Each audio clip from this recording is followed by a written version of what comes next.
Hi, I am Madison Miner with Protect Our Kids Say What podcast.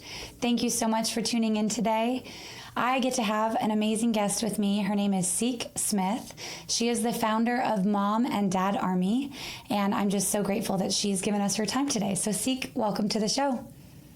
Thank you for having me. Thank you for the opportunity to just share. I can't wait to have these conversations with you. Yeah, I'm so grateful. I know what you've been doing is just so impactful, but a little bit hidden. And so that's kind of what I wanted to talk about today. I think the first thing would be to start, what lit the fire underneath you to start Mom and Dad Army to protect kids against predators? I'll go a little further back. About 15 years ago, I got activated around the issue of child trafficking. And it was, just in short, it was a really horrific case that I was hearing on talk radio on a drive home from work. And it just broke my mom heart into a million pieces that this was happening to children in the most violent and vile way. And from there, I just started to figure out my journey of where I can be helpful, So I have a background in event planning, PR, marketing, and branding. And so I offered that to an organization that I got connected to and started speaking up and speaking out way back when people thought this issue was a conspiracy. Wait, what year was that? A couple years? This was in 2010. Oh, wow. A long time ago. Yeah. 2010, before I was pregnant with my daughter. She just turned 15. So 15 years ago, that's what activated me. But Mom Army is more recent. My daughter was turning 11, and I'm from Los Angeles. I was raised in public school in LA, graduated from Crenshaw High School. It's where I met my husband.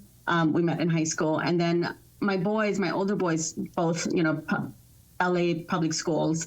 And with my daughter at the time and during COVID and everything, I started to see really strange policies coming down, from Sacramento and a couple other things. But it was like a perfect storm.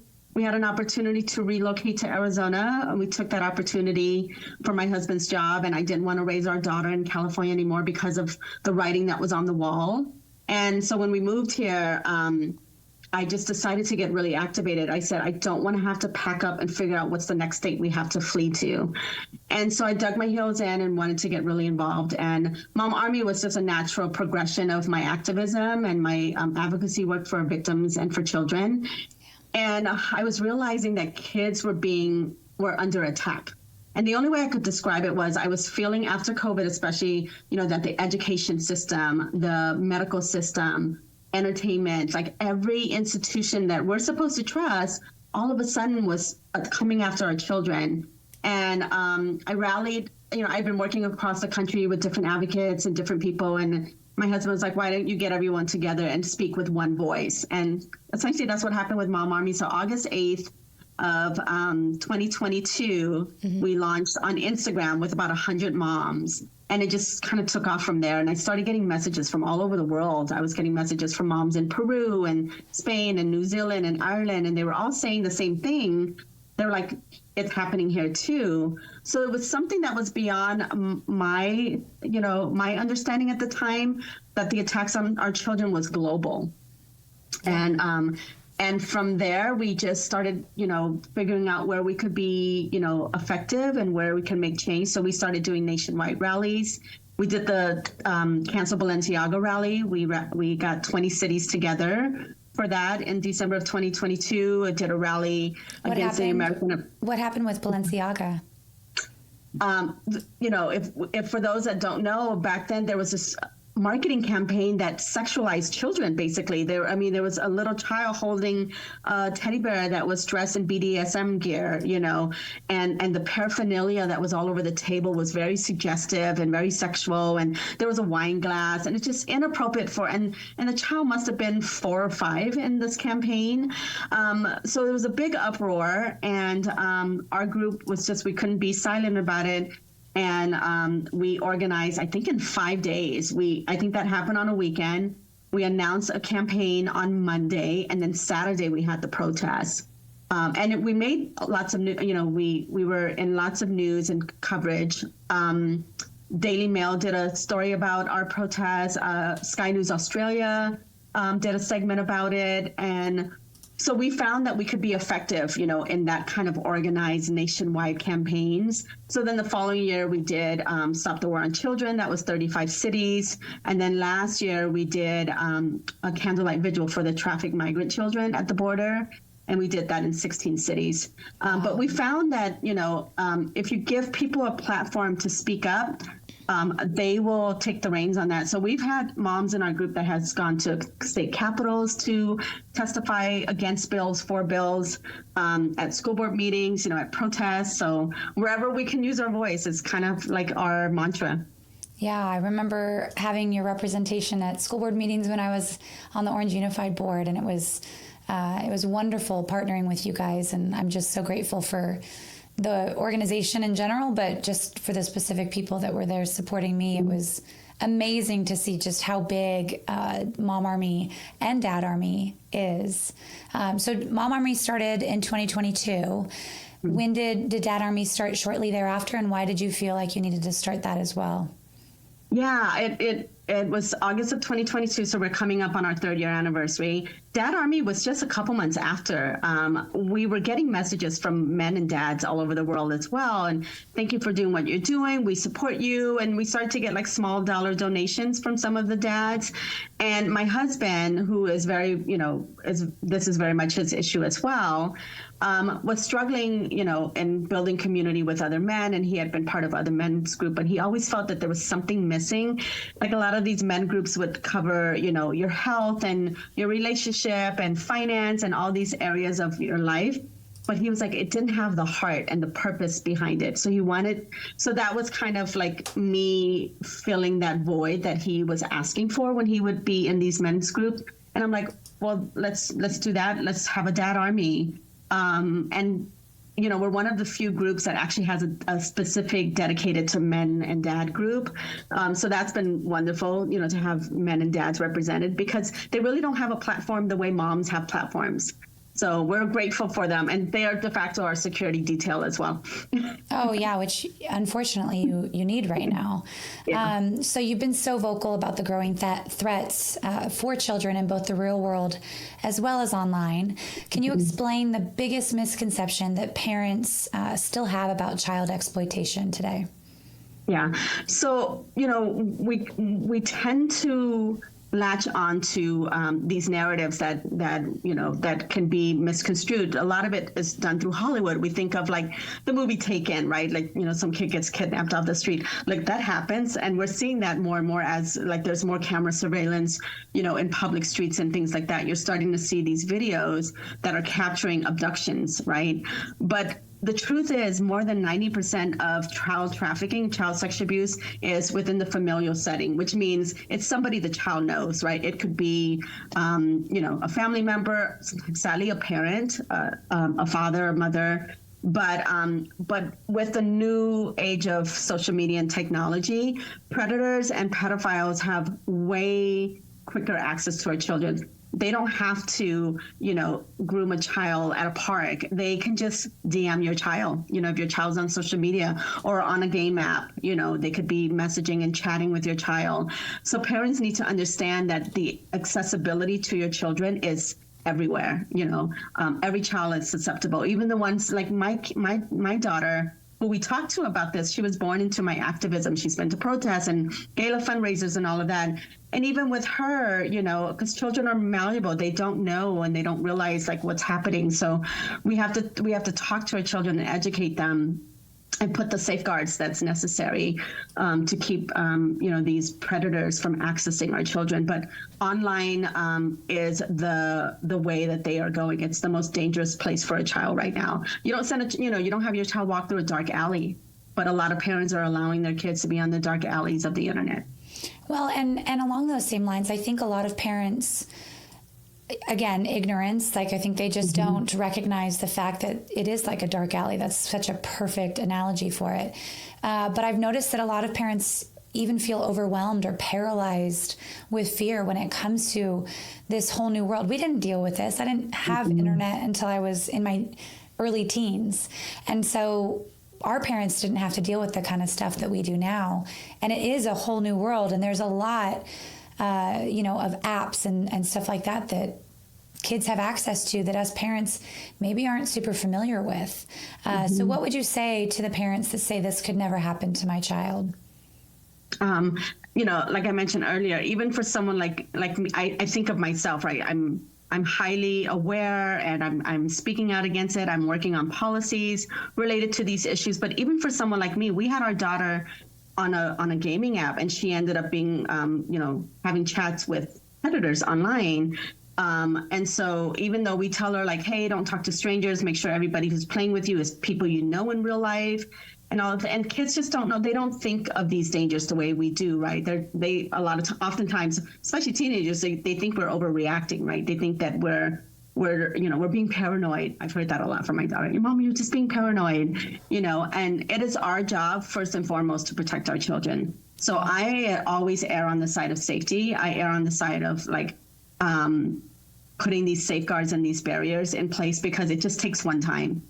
And there's horrific stories of kids being trafficked from Instagram. Like within 30 minutes, a child can go missing. I know it sounds crazy, but I mean, there's a story, and this is through our friend Heidi Chance, who's a detective here in the Phoenix area, who was also doing undercover work when it comes to trafficking. But she will say that within minutes, I mean, your child could be messaged, by a predator.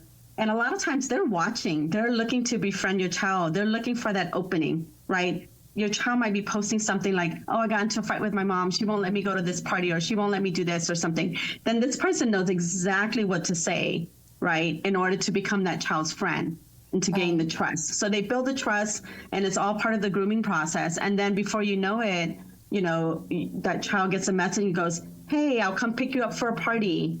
And your child doesn't know, and then all of a sudden, the child goes missing. And those are real cases. Those are cases that have actually happened. Well, and so child trafficking and the word grooming have become such popular words to be used today. I don't remember this as much. I mean, my mom would say, oh, don't, go to that unmarked van, right? But it wasn't the same.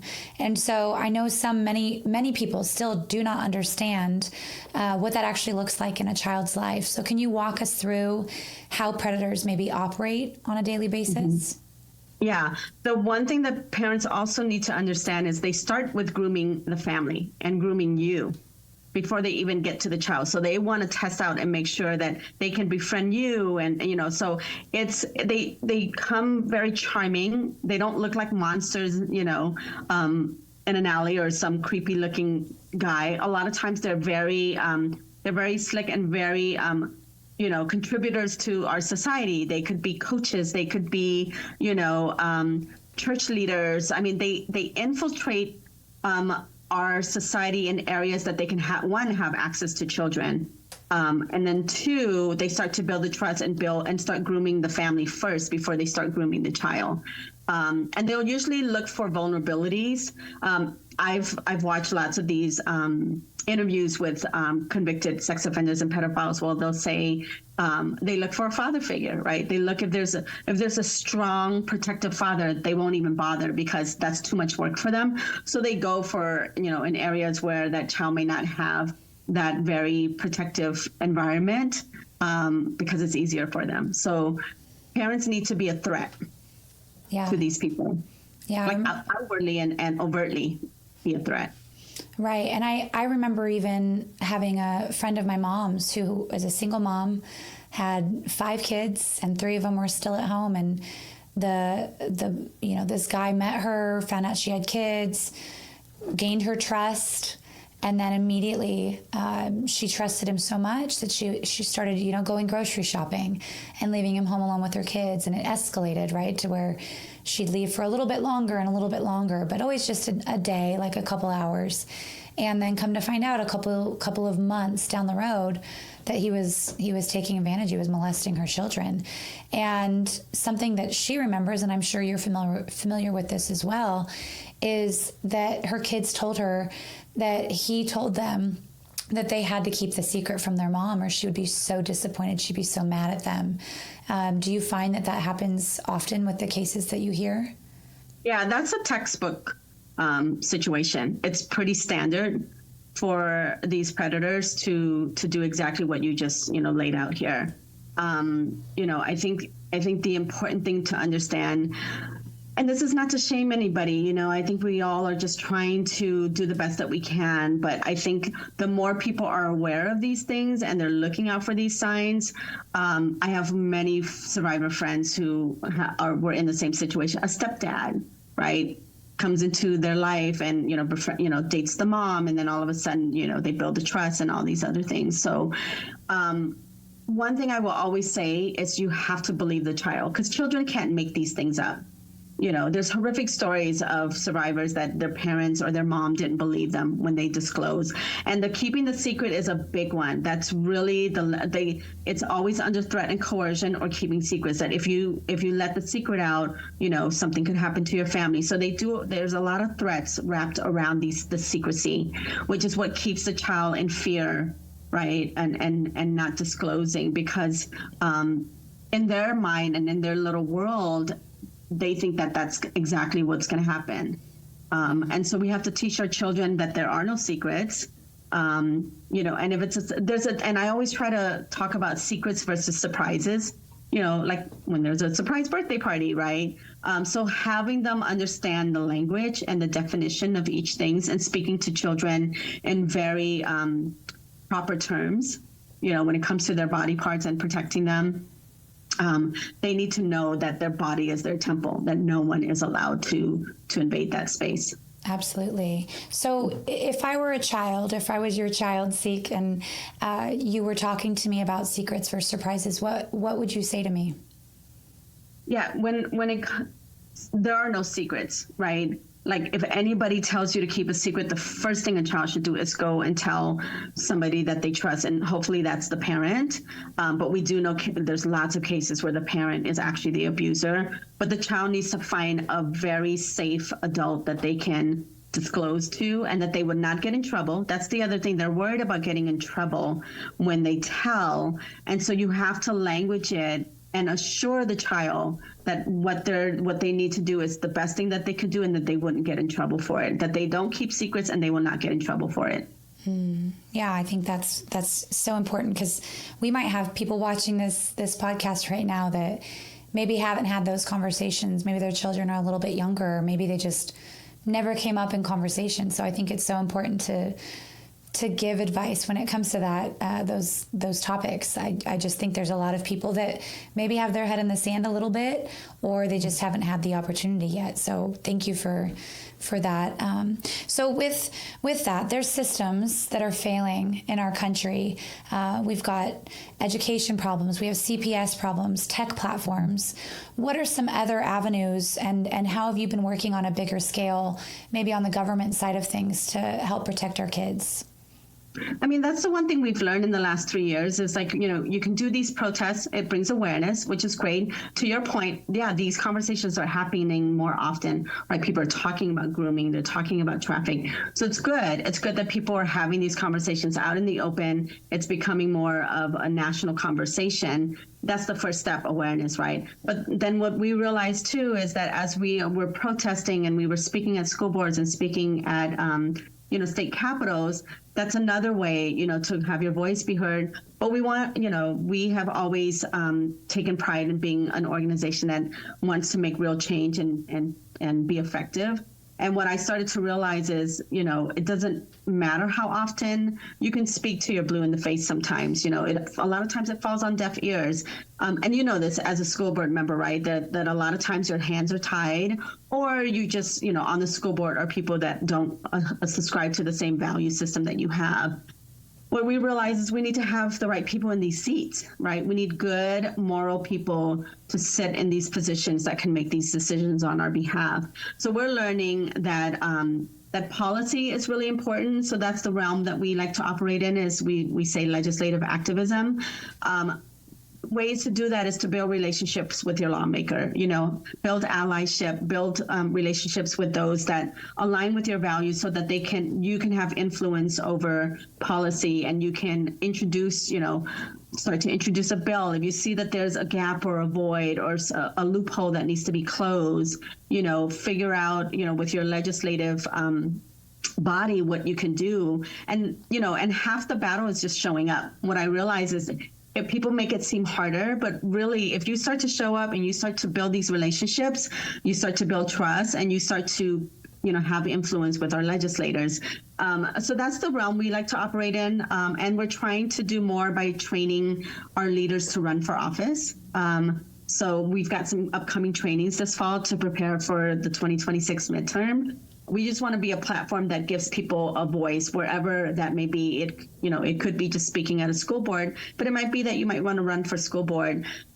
Some of the initiatives we're working on right now, we've backed other initiatives. My friend Kaylee Kozak, who used to live here in Arizona, she has Kaylee's Law, so we were working with her. We helped pass Ava's Law here in Arizona. It's a law to protect children from predators, especially in a school setting.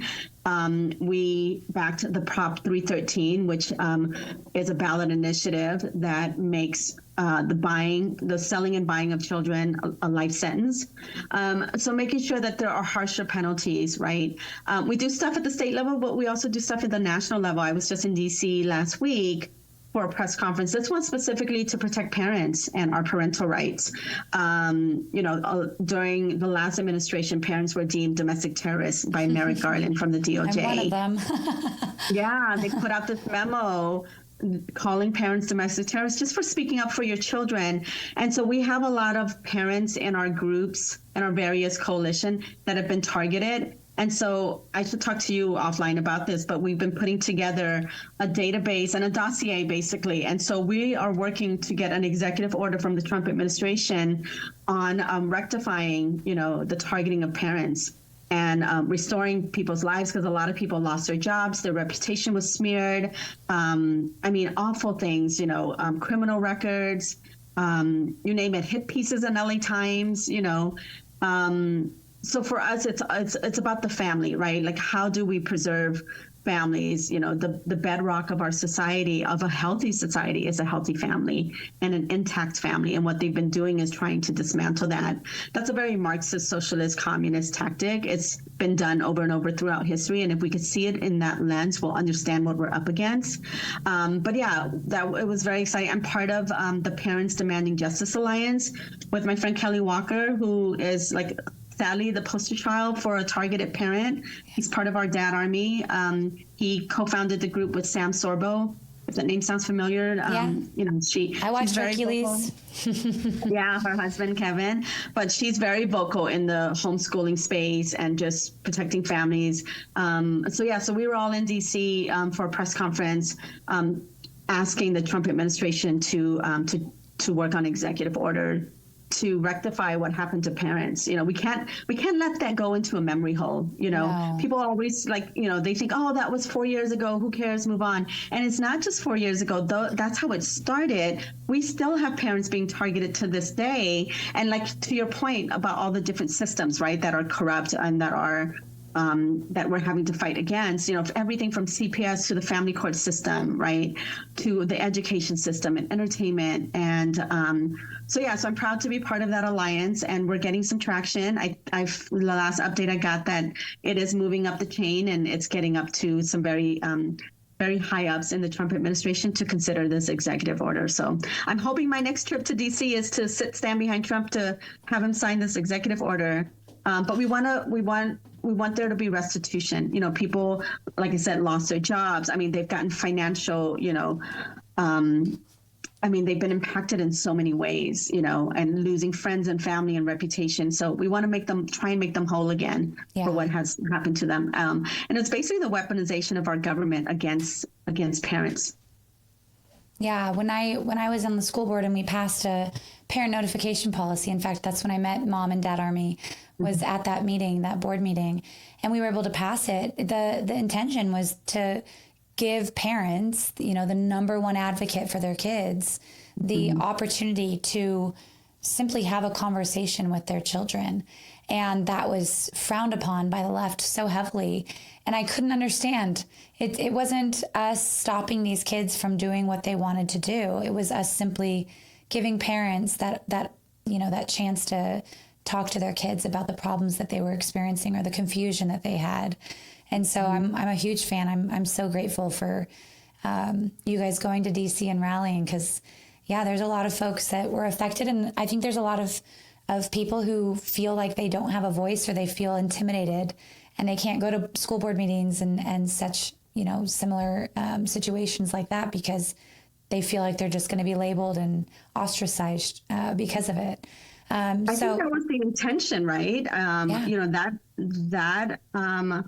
That memo from Merrick Garland and the administration, the Biden administration, was to target parents who were being outspoken, and that had a chilling effect, right? It made examples of parents who were outspoken, and all of a sudden you have other parents who are just like, well, I'm not going to jump into that fray. Like, I don't want to be targeted. I don't want to be smeared. I don't want to be called names.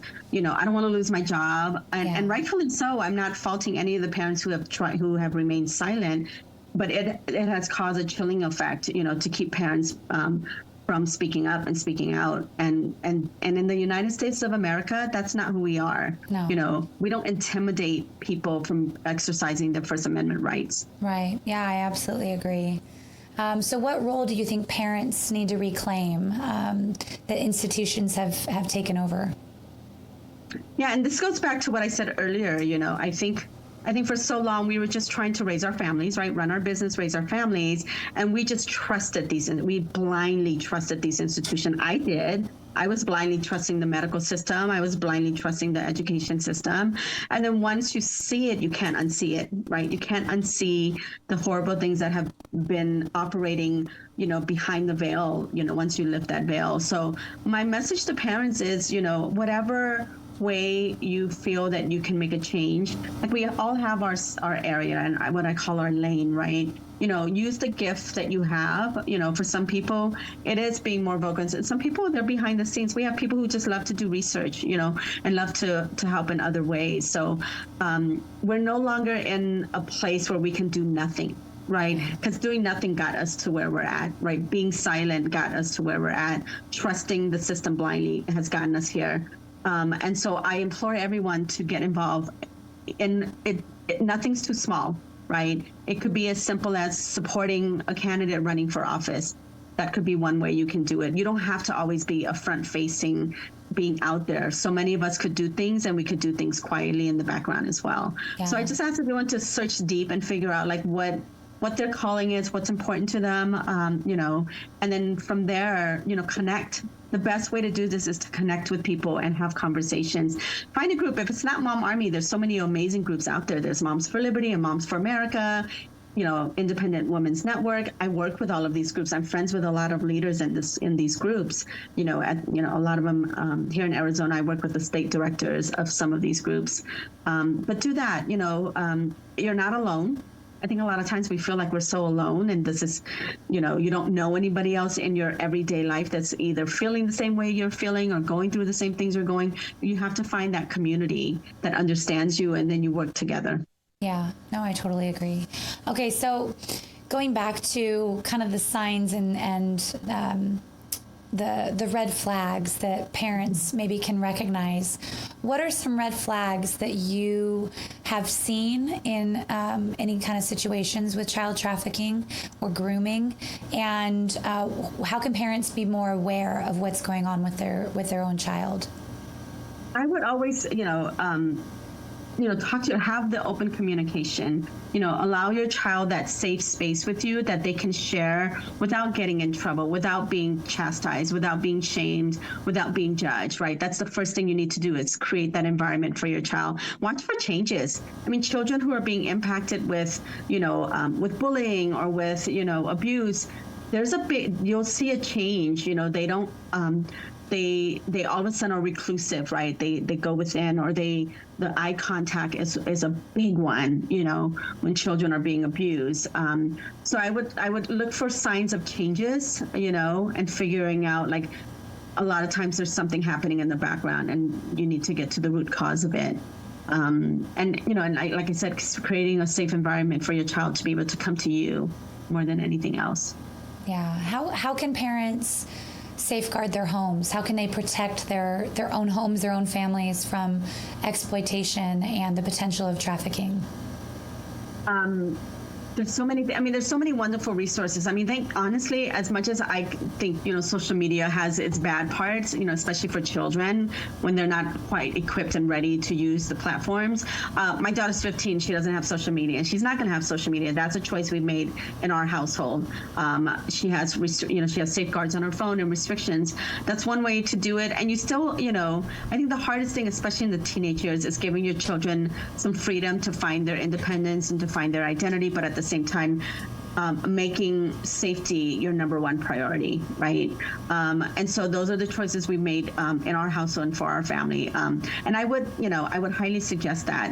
And sometimes you just have to have the conversation. And I'll share this one with, she was going to homecoming last year. And we're usually the parent that always drives all the kids everywhere and stuff. So my husband and I took them to their dance. We picked them up, and they were all, giggling in the back like normal teenage girls about, photos that they took, and they all shared it on Snapchat. So I looked at my daughter's face, and I could tell she's like, oh, well, I'm not on, And then the girls realized, like, oh, Dylan's not on Snapchat. Let's text it to her in a group text. And that's all it took, And once we dropped the girls off, I had the conversation with her. I said, I know, how do you feel that you don't have Snapchat? And they were sharing pictures on Snapchat. But then they realized, they needed to text it to you. She's like, I'm fine, So I think and then, I had to help her reiterate and help her understand that there's a reason why we don't want you on Snapchat. That's where predators go, and so she understands it. She's not upset about it.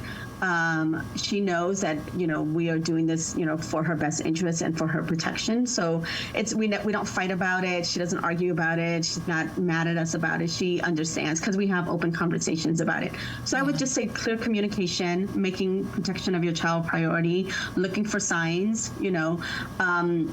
I teach her very, very frankly who she surrounds herself with, right? Choosing your friends carefully, making sure that the people that you surround yourself with uplifts you and makes you feel good about yourself. They're not people who are, tearing you down or who are getting into trouble. So giving them those tools and the understanding of how important it is to surround yourself with the right people, especially in this, in the teenage years and stuff. So those are, I think those are, and then finding resources, right? Making sure that you're staying up with the information when it comes to protecting children. So if you're on social media, there's so many amazing pages to follow. A lot of the nonprofits that are protecting children. There's Operation Light Shine. There's protecting. Oh gosh, I'll have to send these to you, and I'd love for you to put in your show notes. But I'll give you some we can put it down below for sure. Yeah, and so for me, it's following people who've been in the fight. I love following Jaco Bugnet. I love following Victor Marx. I love following just anybody who's using their platform to educate, and to protect. That's there's so much more information at our fingertips than it was when we were growing up. Yeah, well, and Snapchat, that's one app, and I've heard horrific stories about Snapchat, just with sexploitation, with, saying, oh, send me that nude picture, and then the child does, and then they take the screenshot. Now they have this nude photo they thought it could just erase. But sometimes if you can do a screenshot fast enough, unfortunately, now it's out there. And so what are some other apps that are harmful that parents should be aware of, and why? And then after that, can you share maybe some apps that parents can use to safeguard their kids' devices, cell phones, laptops, iPads, whatever that may look like? Yeah, so some of the gaming apps are some of the worst, and some of the messaging apps. So like Discord, Roblox, obviously Snapchat. I knew you were going to say Roblox. Yeah, Roblox, that was the one that, our daughter was on. And, a lot of what parents don't know is that they can turn on their location. And if a child doesn't know to keep their location off, the predator actually could pinpoint where that child is. And I've heard, I think it was on Instagram where somebody drove up to someone's house because they were able to figure out the location. And it was on video. But so those, and the usual suspects, right? A lot of the social media apps and things. I am a proponent that kids shouldn't have social media, honestly. I think, it should be 18 and over. And we should be teaching courses, and allowing children to understand, how to use it and what to use it. When my oldest he'll be 27. When he was 14, he says, Mom, I want Facebook. I said, okay, let's talk about Facebook. So we had a 2-hour conversations about how to use Facebook and what it's for and what it's not for, and how whatever you put on the internet is going to be there forever. And when you're looking for a job later in life, that's your employer can go and find out the things you said from 5 years ago. Literally, I think I scared my boys into having social media. Neither one of them uses it, except my oldest one uses it for his consulting business now and for his his sci-fi novel. But casually using social media, neither one of my sons ever was involved in that. Yeah. So I think it had a lot to do with the conversations we have. And I wasn't trying to scare them. I just wanted to equip them and let them know, like, if you're going to use Facebook, this is what you use it for. And this is how you can get into trouble, when using Facebook. Well, we in Orange Unified, unfortunately, with the recall, we flipped the board, or they flipped the board, really. And now it says 0-7 leftist majority. And some new principals are now coming in that the new superintendent, who's an outspoken activist, brought in, and you can easily go on their Facebook profiles and see, their pictures with whatever logos are in the background that what those are standing for. And so it's very public, and it's not easily wiped away.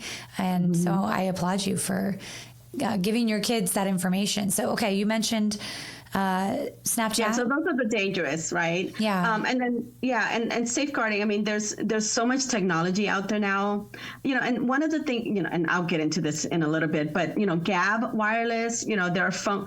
My daughter has a phone. She has a smartphone. She has an iPhone, but my husband has a lot of safeguards. Like, her phone shuts off at a certain time, so she can't be on the phone at night in her room. It's dead, it's shut off. Then it comes back on in the morning. She can only use it for emergency calls. She can, even when the phone is off on that setting at night, she can call us, or she can, so it's only certain contacts that you can set it to. And usually for us, it's just me, my husband and I are the emergency contacts, and her brother. So there's so many parameters, safeguard parameters, but Gab wireless is a good one, especially if you need to give your child, a small child. I always say, if you can, give them the watch, and make sure they don't have internet access, so that because it's always the excuse. Parents are like, well, I need to get a hold of my child. I'm like, yeah, there's so many ways to do that without giving them internet access, and keeping them away from these platforms that can harm them. And then there are companies that help you set that up, as well. And so I'll definitely share those resources with you. Sometimes it's like not I can't access that at the top of my head sometimes. Yeah, no, if you can send us the list, we'll put it inside this video so people can kind of freeze screen and see it. That's great. So Mom and Dad Army, you emphasize building a network of bold parents. How do people get plugged in with you, and what can they expect once they do? Well, for us, it's, we're very active on Instagram. We do have a Twitter account, not as active there, but definitely Instagram is where you can DM us. I check, and a couple other people on our team check our DMs regularly. So if you have, anything, we've had all kinds of messages, what's going on in their school. And we get a lot of intel from our followers, and they share a lot of things that we love to help expose things if, you just want someone that has a reach and a platform to do that. So DMing us is the quickest way to get a hold of us. If you're wanting to get involved, I always tell people Mom Army exists to support you and what you're doing. So we're always looking for people who are already outspoken, who are leaders in their community, and they just need reinforcement, and they need a community to plug in with. And that's what we're really good at, is providing that extra support, for what you're doing. So it looks different for everybody. We have some people in our group that are very vocal at their city council, so we want to help support that, or they're vocal, in other areas and things like that. So it's the best way to put it is come as you are, and then we're here to support what you're doing locally. That's wonderful. Thank you.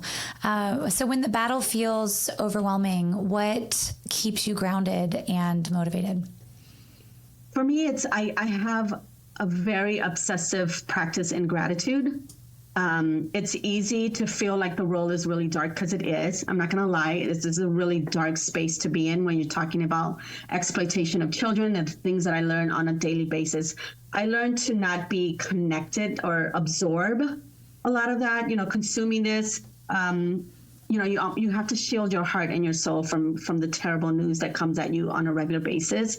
So for me, I just have daily practices that keeps me grounded. I go out and get some sun. The other day, it's actually been a little like nice here in Arizona, even though it's in the summer and it's always scorching hot. The evenings have been kind of nice the last few days. So I just go lay on the grass, look at the stars, find the things that bring you joy. We teach a lot of our leaders, like, the reason why we do this is for our children. So go hug your children extra tight today and, go spend time with them. So doing things that can take you away from the darkness of all of this stuff, knowing these things, but not consuming it and not holding on to it. Yeah. And I know you've seen so much, and I know you've been fighting this fight for so long now. I didn't realize it was since 2010. That's incredible. Mm-hmm. So can you share a story maybe of a rescue or a moment when you knew that this fight was still worth fighting? I mean, I think for me, I see my own children, that they get to be in a safe home. And I wish that for every child. I wish every child can be in a loving environment and can be in a safe environment. They deserve that, and we all need to fight for that. And the only way to overcome evil is to overwhelm it with goodness, overwhelm it with, with people who care. Interestingly enough, where we operate is kind of on the two ends of this fight. The prevention side is, a lot of our work, and, equipping parents, equipping kids. And then the legislative side, which is like the far end of this work, right? I was speaking at an anti-trafficking conference less than a month ago in Northern California called Rev 17. And then right after that, I did a training with ARC. It's the Association of Recovery of Children. Basil Boz and his wife Tina are this incredible team, and they do like unspeakable rescue operations and stuff. And so I did their training. It was a 6-day, more than 50-hour training, and got certified for that. And what I learned there is, how to run an operation. So they actually teach you like what it actually looks like to carry out an operation where you rescue kids and what to do, and building your network so that that child has a safe house to go to and that child has aftercare. So I've never done a rescue myself, but just partnering and working with groups that do that and having a better understanding drives me to do a lot of the prevention work, because if we can prevent it, then the guys that have to go rescue will have less kids to rescue if we can help prevent it. Yeah. What is something that you would say to a predator if you were able to see them face to face? Oh gosh, this is where I have to bring in. I've had to do a lot of work, and because it's one of those issues that bring out the worst in you, right? That brings out this anger, that brings out this outrage, and rightfully so, because children are so precious and they're a gift from God, and we need to do everything to protect them. I have learned, this sounds crazy. I never thought I would be here because I was always death penalty and all this other stuff. Absolutely, I'm still for all of that, the harsh punishment. But what I've learned too is that a lot of, not all of them, but there are predators that were victims themselves.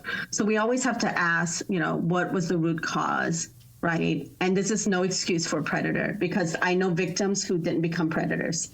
So everybody gets to choose the path that they take. So just because you were abused as a child does not give you the right to become a predator yourself. You would think it would be the complete opposite, but sadly, a lot of people, it's like the old adage, right? Do you become the hero or the villain? Some people choose the hero path, and then some people choose the villain path. So if I were to sit in front of somebody, I would ask them to go back to being a child. What was it like for you to be a 5-year-old?